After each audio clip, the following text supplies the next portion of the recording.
এইমাত্র সাহরি শেষ করলাম। এখন পানি খাচ্ছি। পানিটা শেষ করে চলে গেলাম মসজিদে। মসজিদ থেকে সালাত আদায় করে বাসার উদ্দেশ্যে রওনা হয়েছি। আজকে শীতটা একটু বেশি পড়েছে। তার জন্য শীতের কাপড় পরা, রাস্তা পুরো ফাঁকা। আমি একা হাঁটতেছি। তারপর ১ ঘন্টা রেস্ট নিয়ে বেরিয়ে পড়লাম গাজীপুর চৌরাস্তা যাওয়ার জন্য। গাজীপুর চৌরাস্তায় কেন যাচ্ছি সেটা বলার আগে আমার পরিচয়টা দেই ইন্ট্রোর মাধ্যমে। আসসালামু আলাইকুম বিউটিফুল পিপল, আমি Mubarak, hope you guys are doing fine. Welcome to my brand new video. সিএনজিতে সরাসরি চলে আসলাম বাস স্টপে। বাস স্টপে এসে দেখি টিকিট কাউন্টারের লোক নাই। টিকিট কাউন্টারের লোক কোথায় গেল? আশেপাশে খোঁজার পর লোকটাকে পেয়ে গেলাম। তার ৩০ মিনিটের ভিতরে বাসও চলে আসলো। চলেন, বাস যেহেতু চলে আসছে বাসে উঠে বলি কেন গাজীপুর চৌরাস্তা যাচ্ছি।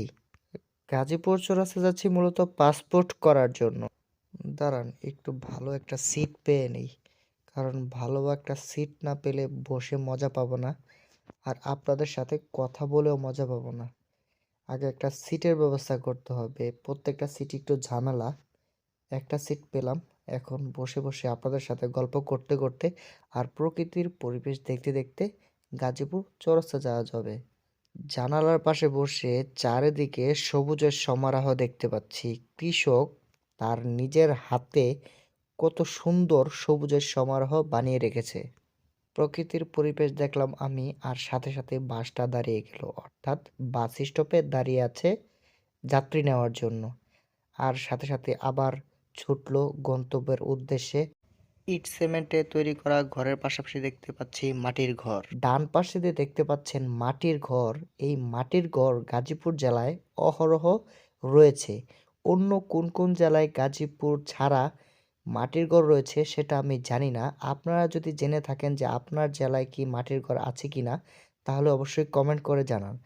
এর সাথে সাথে আমারও জানা হয়ে গেল কোন কোন জেলায় মাটির ঘর রয়েছে। আমরা এখন পার হচ্ছি কাপাসিয়া যে ব্রিজ, ওই ব্রিজ দিয়ে বাসে উঠলেই আমার একটা অভ্যাস, বাসের ঝাঁকুনিতে আমি ঘুমিয়ে যাই। এটা কিন্তু খুব একটা খারাপ অভ্যাস, কারণ ছিনতাইকারী ঢাকার শহর সহ অনেক জায়গায় বেড়ে গেছে। প্রকৃতি দেখতে দেখতে চলে আসলাম রাজেন্দ্রপুর চৌরাস্তা। আমার কাগজপত্র পাসপোর্ট বিষয়ে জমা দেওয়ার সময় ১০টা বাজে, কিন্তু সঠিক সময় পৌঁছাতে পারবো কিনা জানি না। এদিকে টেনশন হচ্ছে সঠিক সময় পৌঁছাতে পারবো কিনা। এখন বাজে ৯টা, আমার হাতের ১ ঘন্টা সময় আছে, আর এদিকে রাস্তায় প্রচণ্ড পরিমাণ জ্যাম। জ্যাম ছাড়ার পর বাস আবারও চলতে লাগলো। গাজীপুরের গজারি বাগান দেখতে দেখতে চলে আসলাম গাজীপুর চৌরাস্তা। গাজীপুর চৌরাস্তা দিয়ে নেমে এখন যাব হলো অটো দিয়ে পাসপোর্ট অফিসে।